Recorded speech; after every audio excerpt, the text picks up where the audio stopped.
मुझसे हो ही नहीं पाएगा, अब मैं क्या करूं, कैसे करूं इस काम को, कैसे आगे जिंदगी में बढ़ूं। कई बार दोस्तों आपके भी मन में इस तरीके के विचार आते होंगे और दूसरे लोगों की मोटिवेशनल स्टोरी सुनकर, कहानी सुनकर कई बार अपनी जिंदगी इस तरीके से इंस्पायर होती है कि हम लोग जो नामुमकिन काम होता है उसको भी कर जाते हैं।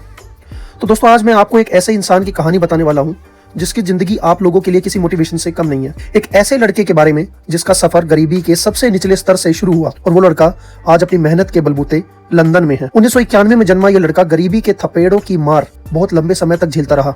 उसका जन्म 1991 में हुआ था। 1990 की गरीबी जिस किसी ने भी देखी होगी ना, वही कल्पना कर सकता है कि गरीबी सही मायने में होती क्या है। आज का समय कितनी तेजी से बढ़ रहा है और आज की कंपटीशन को देखते हुए हर इंसान को कितनी मेहनत की जरूरत है, ये आपको सोचना होगा। 1990 में आज टाइम के संसाधन नहीं थे, आज की तकनीक नहीं थी। ऐसे समय में गरीबी का हर वो लम्हा आज के लोगों को मोटिवेट करता है कि हम भी इस नौजवान लड़के की तरह जिंदगी में कड़ी मेहनत करके आगे बढ़ सकते हैं। आज की कहानी है उस लड़के की जिसने अपनी पढ़ाई और संघर्ष के साथ गरीबी को चुनौती दी। वो गिरा और फिर उठा। उस लड़के ने शायद बचपन में ही ये सीख लिया था कि गरीब पैदा होना अपने हाथ में नहीं है। इसमें अपनी कोई गलती नहीं है कि आप गरीब पैदा हुए, लेकिन अगर आप गरीब मरते हैं तो ये आपके जीवन की सबसे बड़ी गलती होगी। फिर तो आप सच में गरीब हुए। उस लड़के के पिताजी उस समय में बहुत ही कम तनख्वाह में अपना घर चला रहे थे। महम शुगर मिल में बतौर एक हेल्पर काम कर रहे थे, जिसमें जो तनख्वाह मिलती थी वो उसमें बड़ी मुश्किल से गुजारा होता था। फीस भरने तक के पैसे नहीं होते थे क्योंकि शुगर मिल मौसम के हिसाब से चलती थी।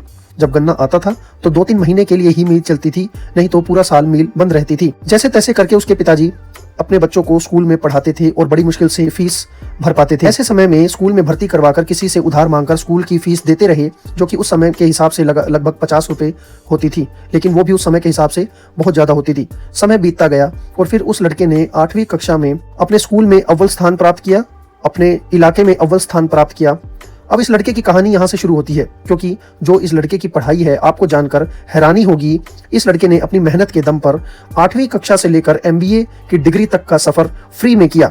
ये बहुत ही ताज्जुब की बात है कि 8वीं कक्षा से लेकर और उसके बाद डिप्लोमा, पॉलिटेक्निक और बीटेक और फिर उसके बाद MBA डिग्री, दो डिग्री की, लेकिन सब फ्री में किया। ये सब कैसे हुआ आपको इस कहानी में बताते हैं। 8वीं कक्षा में जब उस लड़के ने अव्वल स्थान प्राप्त किया तो उसके पिताजी के पास पैसे नहीं थे, तो उन्होंने ऐसे स्कूल में भर्ती करवाने की सोची जहां पर फीस ना की बराबर थी। लेकिन क्योंकि स्कूल के अंदर उसने अव्वल स्थान प्राप्त किया था तो स्कूल के मुख्याध्यापक ने उसको नाम कटवाने से मना कर दिया। आपने पढ़ाई आगे जारी रखने को कहा। मुख्याध्यापक ने कहा कि वह उससे फीस नहीं लेगा। इस तरीके से मुख्याध्यापक के कहने पर उस लड़के ने 9वीं और 10वीं कक्षा उसी स्कूल से की बिना कोई फीस दिए हुए। 10वीं क्लास में उस लड़के ने फिर से जिले में अव्वल स्थान प्राप्त किया और इस बार उसके मैथमेटिक्स में 100 आउट ऑफ 100 मार्क्स आए, जिसे देखकर मुख्याध्यापक और स्कूल और परिवार में काफी खुशी का माहौल रहा। 10वीं क्लास के बाद फिर से ये चुनौती सामने आई कि अब आगे क्या किया जाए। किसी ने उनको राय दी कि आप पॉलिटेक्निक में एडमिशन करवा दे, क्योंकि 11वीं और 12वीं की पढ़ाई और उससे ज्यादा ट्यूशन की पढ़ाई, क्योंकि बच्चा होशियार था और नॉन मेडिकल लेने की उसकी इच्छा थी, तो 11th 12th करने की बजाय उस लड़के ने पॉलिटेक्निक में जाने की सोची। पॉलिटेक्निक की उस समय 2006 में फीस थी 2300 रुपए, लेकिन ये फीस भी बहुत ज्यादा थी। उस लड़के ने प्रथम ही सेमेस्टर के अंदर अव्वल स्थान प्राप्त किया और उसको 3000 रुपए स्कॉलरशिप मिली, जिससे उसने अपने पिताजी को दिया और उसके पिता ने 3000 रुपए स्कॉलरशिप लेकर 2300 रुपए जो उधारी लिया था वो चुकाया और 700 रुपए बचा कर रखा ताकि उसकी पढ़ाई में आगे खर्च किया जा सके।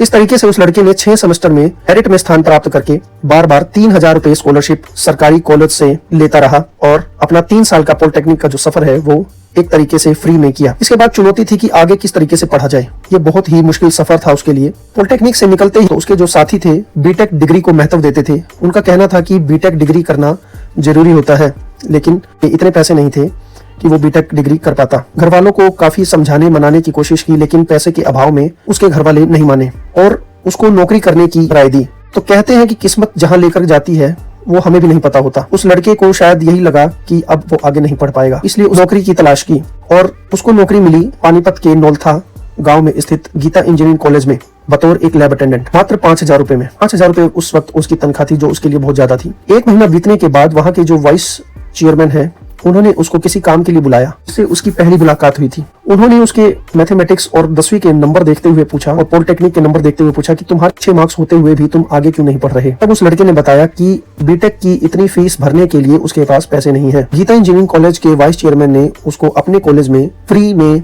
पढ़ने के लिए ऑफर दिया। ये सुनते ही उस लड़के की खुशी का ठिकाना नहीं रहा। उन्होंने कहा, मैं कोई एहसान नहीं कर रहा हूँ, हमारे कॉलेज में कोई बच्चा फीस की वजह से पढ़ाई से वंचित ना रहे। तुम पढ़ाई में इतने अच्छे हो, तुम्हें आगे पढ़ना चाहिए। और उन्होंने उस लड़के को अपने कॉलेज में फ्री में एडमिशन दिया। उसमें 3 साल की डिग्री करने के बाद जब उस कॉलेज का रिजल्ट आया तो बीटेक की डिग्री काफी टफ होती है, काफी मुश्किल होती है। उस बैच में 60 बच्चों में से 10 बच्चे पास आउट होकर निकले थे, जिसमें वो लड़का चौथे नंबर पर था। दोस्तों, उसके बाद वह लड़का उस बीटेक इंजीनियरिंग कॉलेज से निकलकर जब आगे बढ़ा और कहीं नौकरी लग गया तो फिर उसके मन में और आगे पढ़ने की इच्छा हुई। समय जैसे जैसे बीतता गया वैसे वैसे उसके पिताजी महम शुगर मिल से हटकर हिसार में गुरु जम्बेश्वर यूनिवर्सिटी में एक चपरासी के पद पर कार्यरत हो गए। गुरु जम्बेश्वर यूनिवर्सिटी में काम करने के दौरान के पिताजी ने उसको बताया कि गुरु जम्बेश्वर यूनिवर्सिटी में जो क्लास 4 के कर्मचारी होते हैं, चपरासी माली, तो उनके बच्चों की पढ़ाई फ्री में होती है। यह जानकर उस लड़के के मन में आगे पढ़ने की इच्छा और तेज हो गई। तब उन्होंने एमबीए की डिग्री में एडमिशन लिया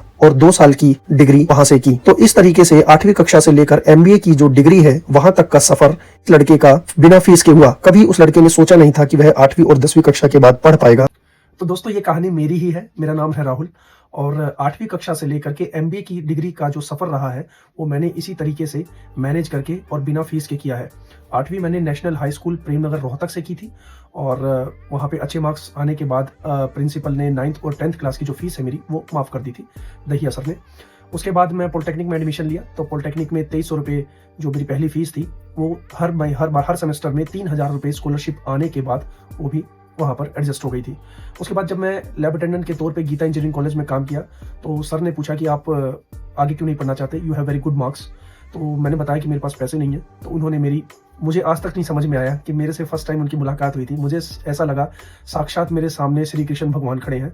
मेरी मम्मी यही कहती है कि भगवान आपके सामने खड़े होंगे और आपको किस रूप में दर्शन देंगे आपको भी नहीं पता, ये आपकी आंखें होनी चाहिए जो आप उनको पहचान ले। मुझे उस कॉलेज में 3 साल जो सपोर्ट मिला है सर से और जिस तरीके से मैंने वहाँ से डिग्री करी है, मैं उनका एहसान पूरी ज़िंदगी नहीं चुका पाऊँगा। वहाँ से डिग्री करने के बाद मैं जब आगे निकला और मैं जॉब लग गया था MNC कंपनी में, तो उसमें साथ डिस्टेंस लर्निंग का ऑप्शन होता है। तो मैंने गुरु जम्बेश्वर यूनिवर्सिटी से एमबीए की डिग्री की थी। पापा मेरे वहाँ पे चपरासी थे, पीएन लगे थे, तो उनका 100% कंसेशन फीस जो है बच्चों की पढ़ाई का वो माफ़ होता है। तो इस तरीके से मैंने वहाँ पर डिग्री की। तो मेरा जो सफ़र है 8वीं क्लास से एमबीए की डिग्री का, कि मैंने कभी ज़िंदगी में नहीं सोचा था कि मैं 10वीं या 12वीं क्लास के बाद आगे पढ़ पाऊँगा, लेकिन किस्मत आगे मुझे यहाँ तक लेकर के आई। मैं बहुत भाग्यशाली समझता हूँ अपने आप को कि संघर्ष भी मैंने किया और परिवार को गरीबी से बाहर निकालने का जो मेरे अंदर जज्बा था, मैं उस मुकाम तक पहुँच पाया। अभी भी मुझे सक्सेस हासिल नहीं हुई है, मैं इसको सक्सेस नहीं मानता कि मैं अभी लंदन आ चुका हूँ। अभी तो बहुत आगे बढ़ना है और मेरे जो बड़े हैं जो मुझे टाइम टू टाइम आशीर्वाद देते रहते हैं, उन्हीं से मोटिवेट होकर के मैं अभी आगे सोचता हूँ कि मुझे अभी आगे और काफ़ी लंबा सफ़र जो है वो तय करना है।